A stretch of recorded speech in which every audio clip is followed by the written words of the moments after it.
I'm Farah Duro, and you're listening to the PCOS Revolution Podcast.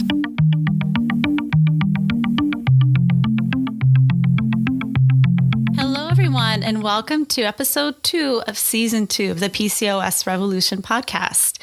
And today I have with me Robin Lodal. She's a virtual health coach specializing in PCOS and also is a creator of the PCOS Academy. She's been married for 10 years, and her husband have adopted 6 children from foster care.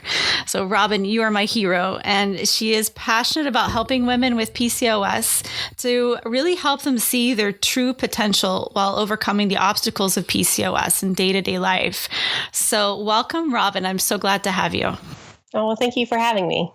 So, Robin, if you could just tell us what made you want to become a Facebook group moderator and also to develop your PCOS Academy program. Well, interesting enough, I was originally diagnosed years ago. Probably 10 to 15 years ago. And I was very ashamed about having PCOS. I only had shared with a very few close family and friends. And it wasn't until after I was a health coach for about a year that I had gotten to a place in my journey where I felt like before I could truly be honest with the people that I was working with, I needed to be honest with myself. So what I say is I quote unquote came out of the closet of having PCOS. And I had that fear that if people knew and had that label on me, that they would know that I struggled with the hair loss, the infertility, the facial hair, and all of these other things that I think that is stigmatized by, with PCOS. And I think that just I had to basically kind of get over myself. And I realized that if I really, truly wanted to help women that were like me, I had to be open and honest about my own personal journey and the struggles that I was going through. So I created the group about a year after I started coaching. And the rest is history from there. I think within the first year, my goal was to have 1,500 women in there. And I had no clue what it would look like. And we have well over 10,000 members in there who are very actively participating, running step challenges and doing, all sorts of different things to just keep engagement going. That is wonderful. And how does someone go about finding you on Facebook?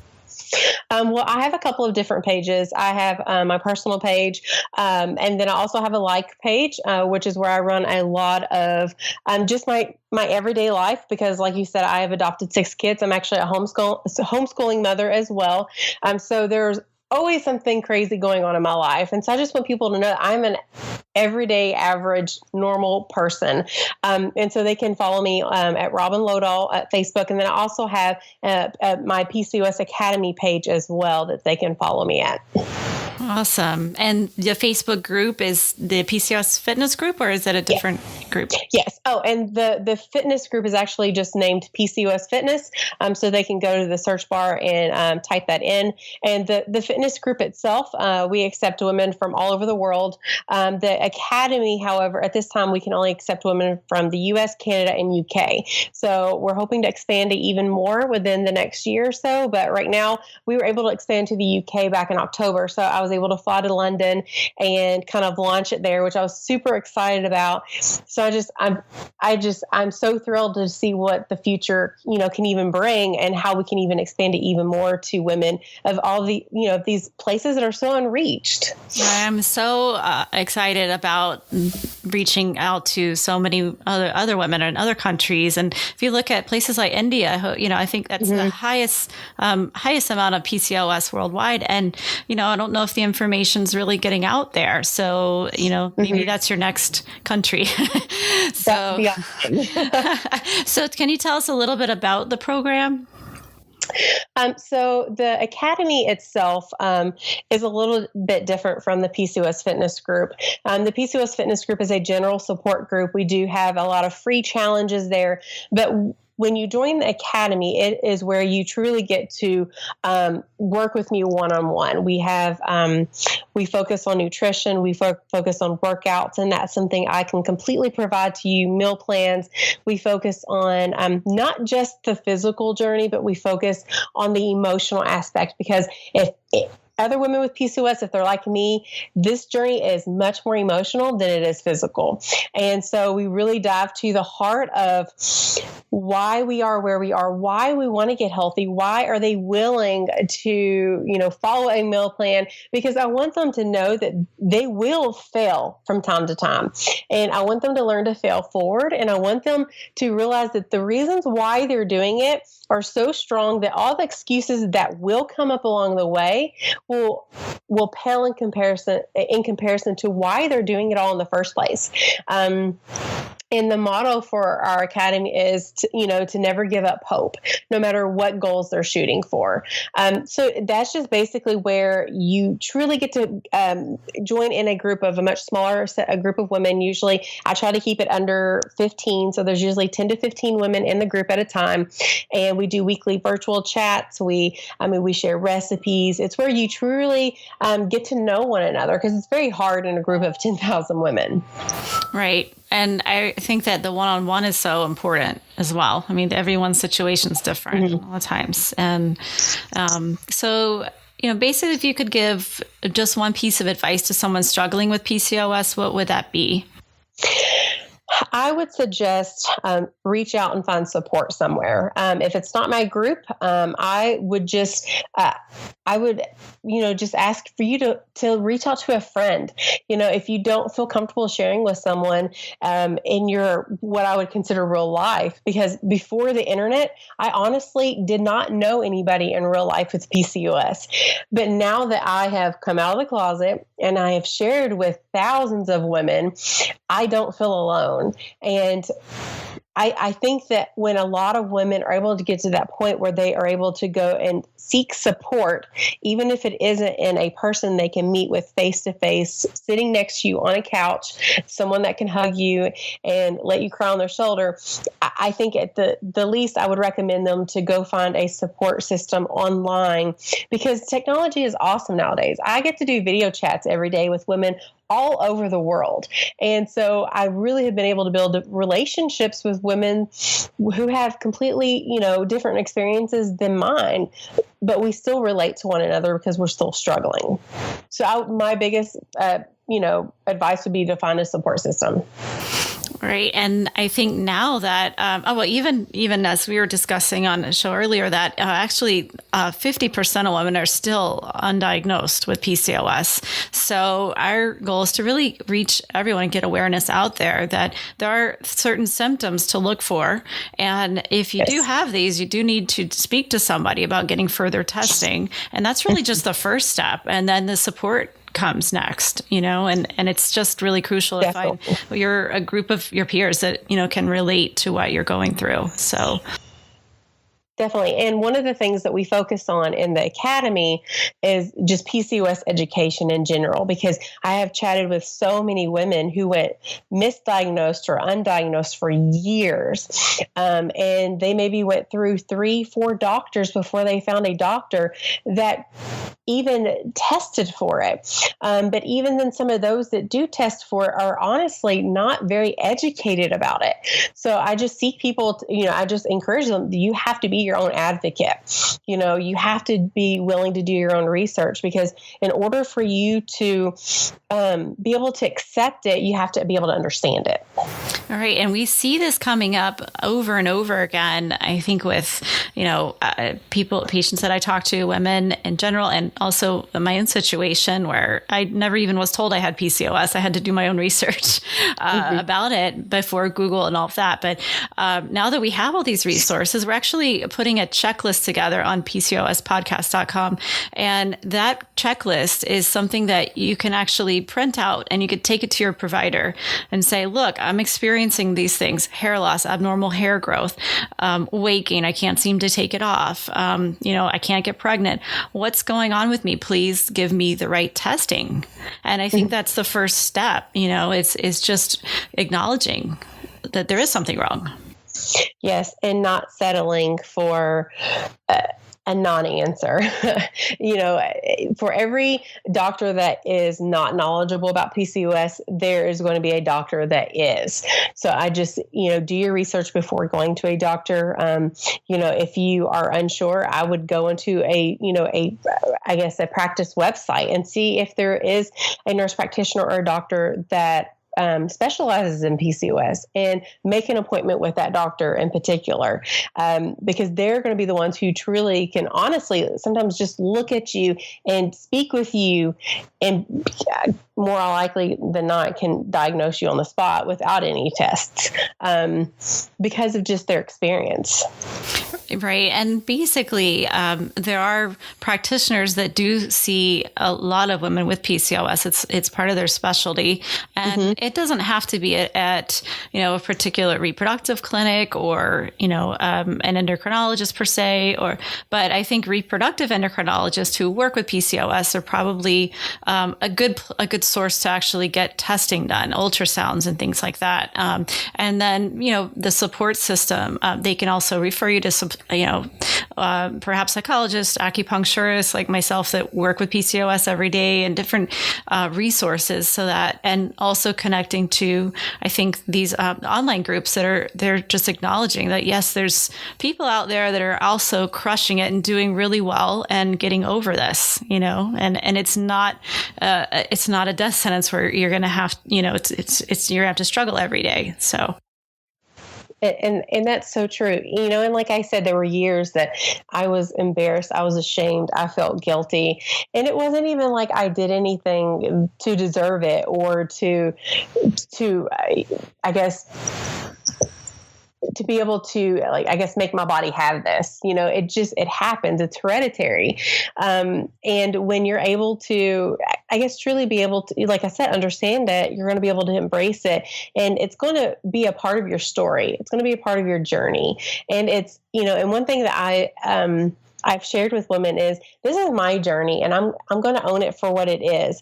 And we each have our own story, our own journey that we're on.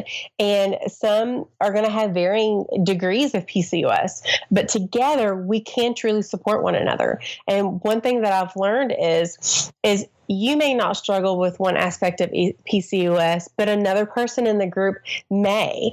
And, it's just, I just love how in the group, the women are just so supportive, no matter where they are on their journey. And I just ask that women in my group are progressive, and that no matter where they are in their journey, that they seek progress.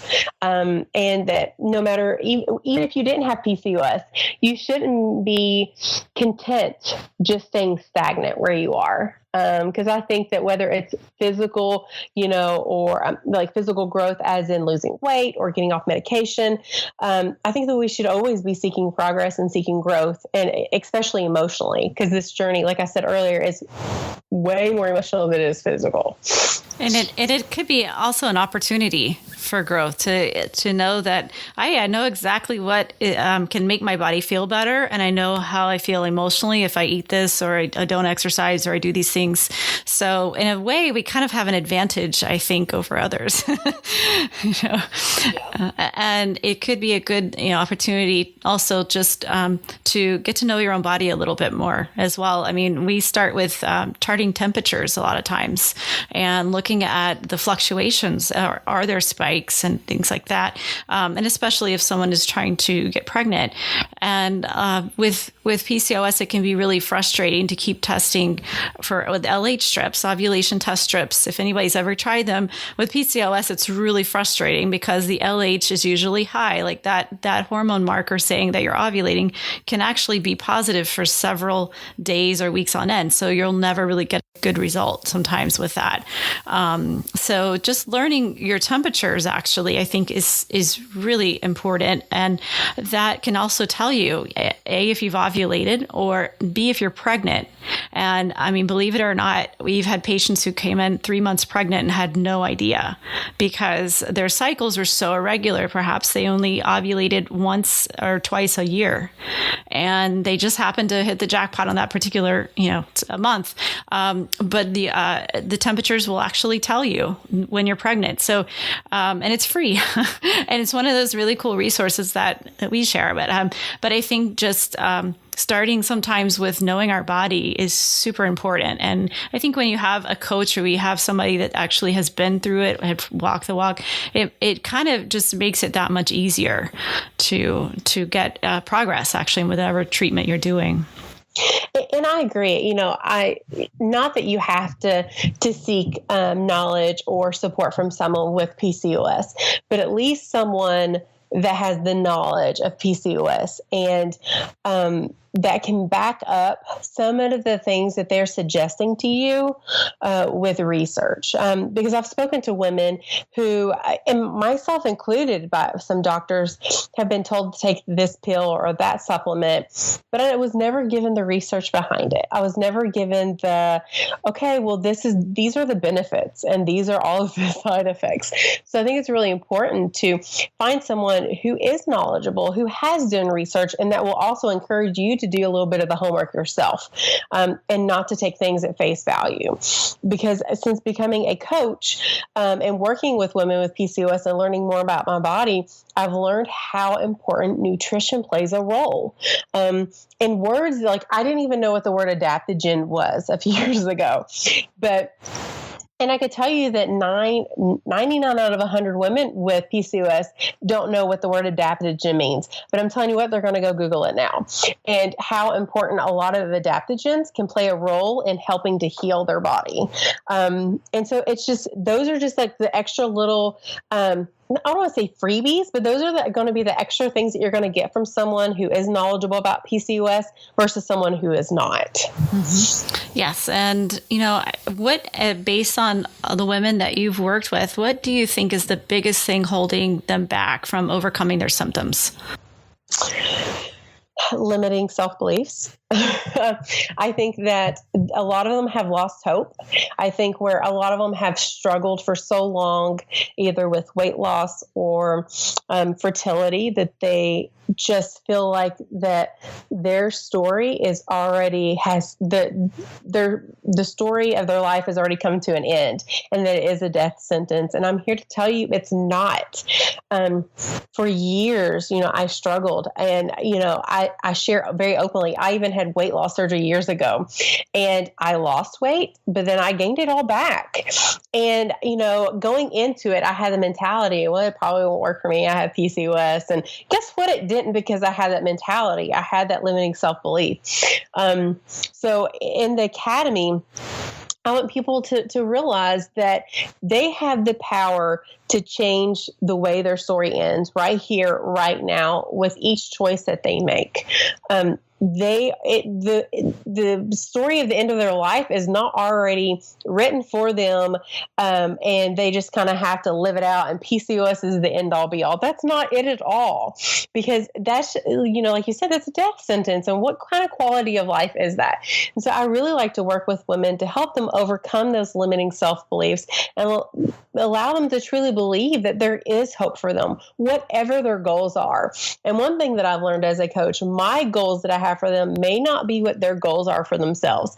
And that's okay. And I have to be okay with that. So if their goals are to, which I don't, minimize this at all, to get off medication, that's absolutely phenomenal, because I went from taking 15 to 20 pills a day down to less than 5 now.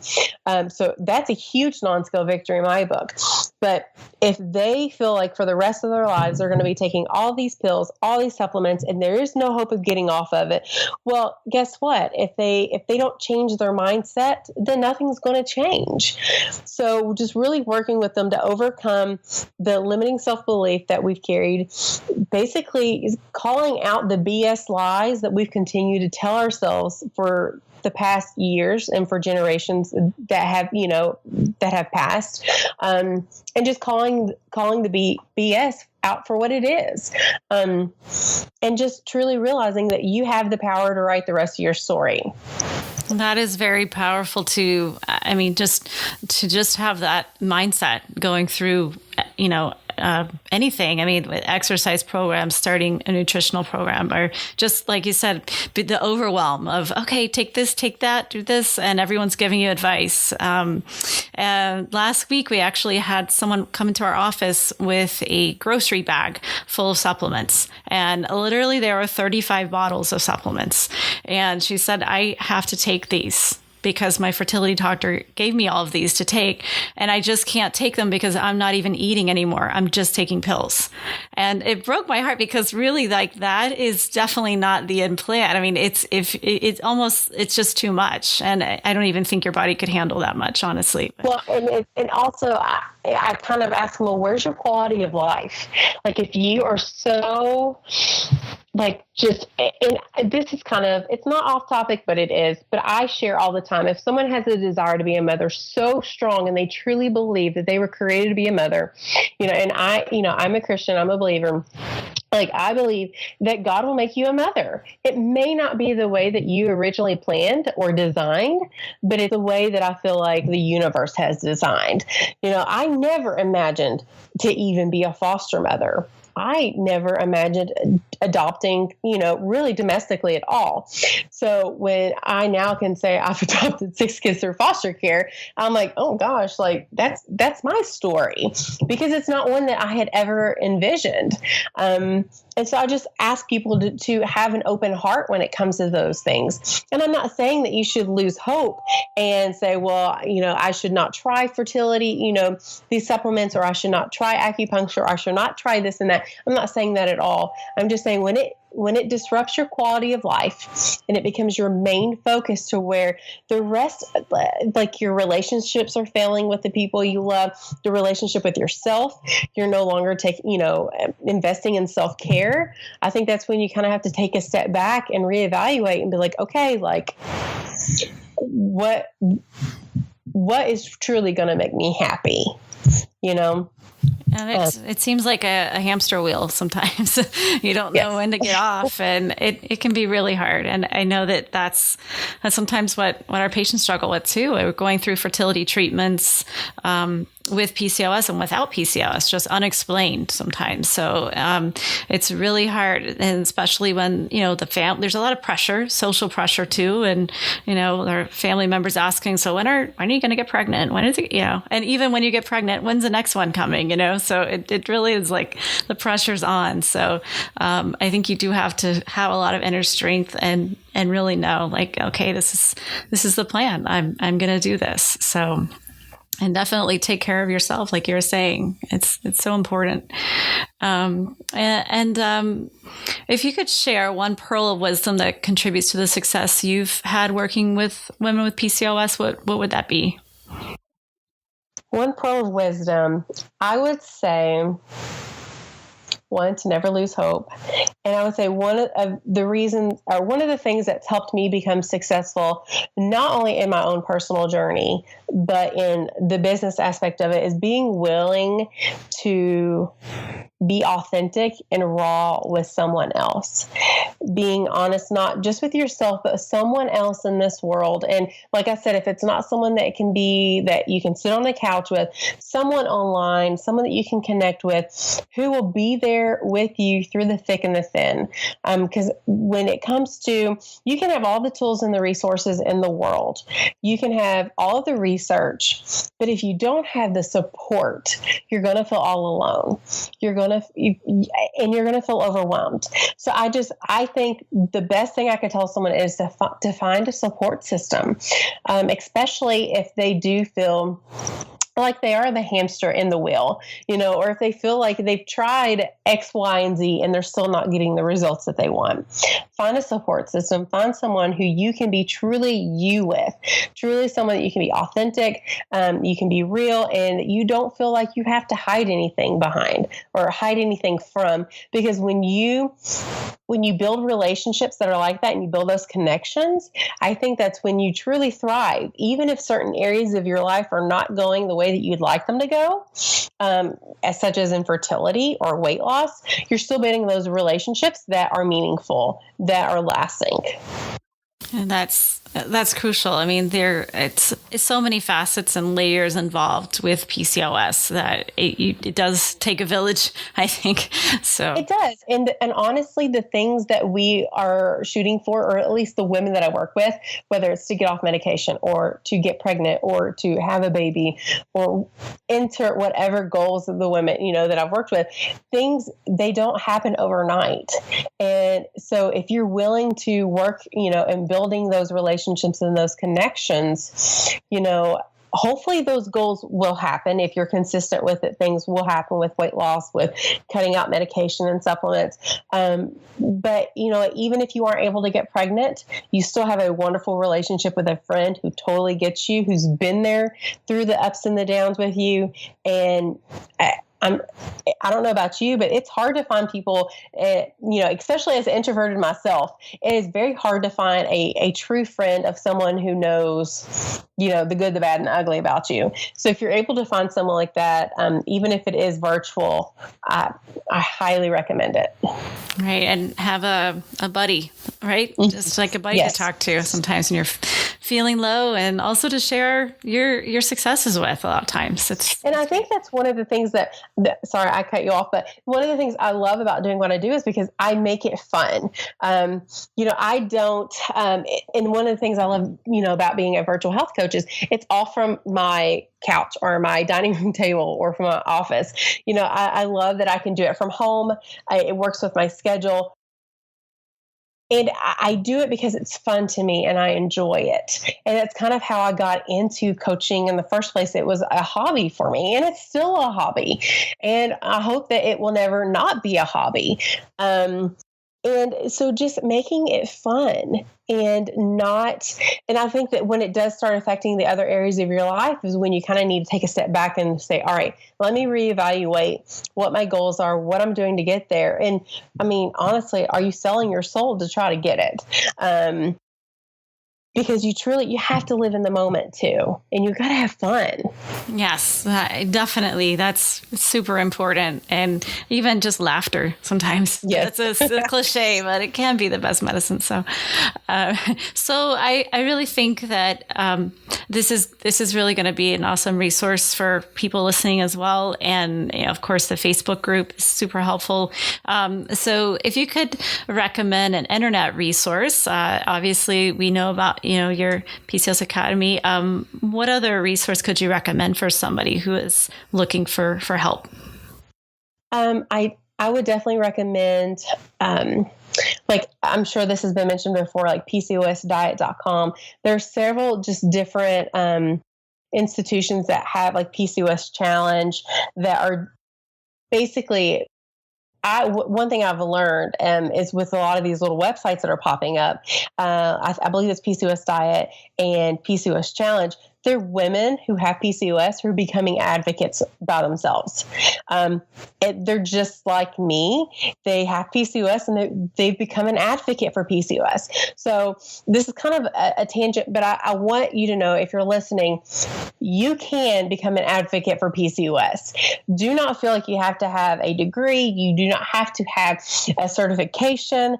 All it takes is really Wi-Fi and your phone and a willingness and a desire to learn about it and to be able to hopefully, inspire other women to grow. I would recommend PCOS Diet, PCOSchallenge.com. There are so many, and PCOSacademy.com, which is the academy that I run. I'm trying to think of some others off the top of my head.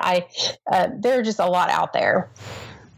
Yes, definitely. And, I think that, we actually are going to list some other resources at the end of on our show notes at PCOSpodcast.com. But this is actually because I don't think that there's a whole lot of funding in place for PCOS research. I could be wrong, but it's like, a lot of things are allocated to different types of diseases. And this seems to be lumped in with the miscellaneous endocrine diseases a lot of times with research funding. So when 10 million people have something worldwide, it just seems very odd that there's not more, funding or centers in place to actually help with this. So we actually, as women who have PCOS, have to speak up, and again, using our voices and also the internet to actually help educate other girls and women as well with PCOS, or actually perhaps don't even really know they have it, who could be suffering. So I really commend you for getting your program out there. And I really look forward to taking a look at your website and all of the information that you have for women with PCOS.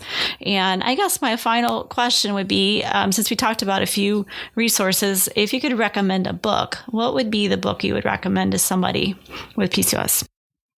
One of the easiest reads, and it has nothing to do with PCOS. It's actually a book that I read in the academy. It's called The Champagne Diet, and it's by Kayla Leyba. Her name is, or it's spelled Cayla, and her last name is Leyba.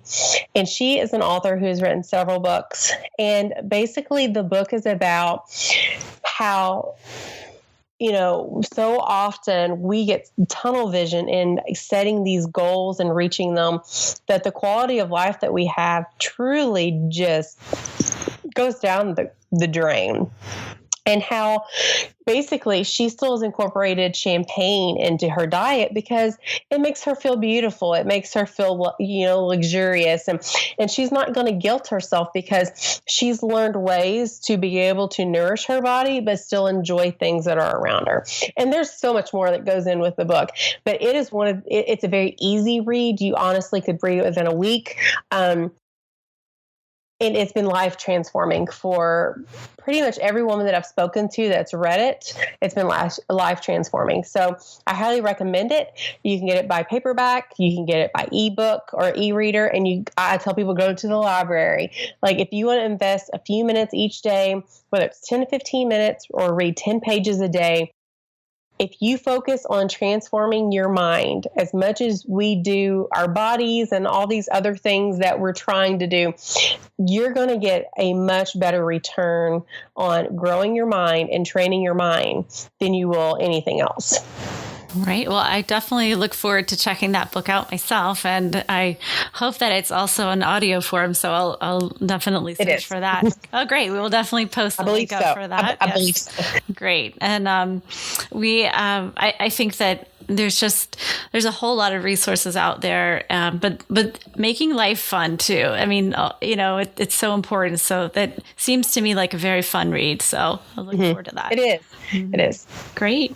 Well, thank you so much, Robin, for taking time out of your busy day with 6 children. I know that it was definitely a stretch for you, but I really appreciate it. And I really look forward to having you back on again to share some other thoughts with us another day. So thank you so much for joining us, and to everybody listening, have a wonderful day. Thank you so much. All right. Thank you.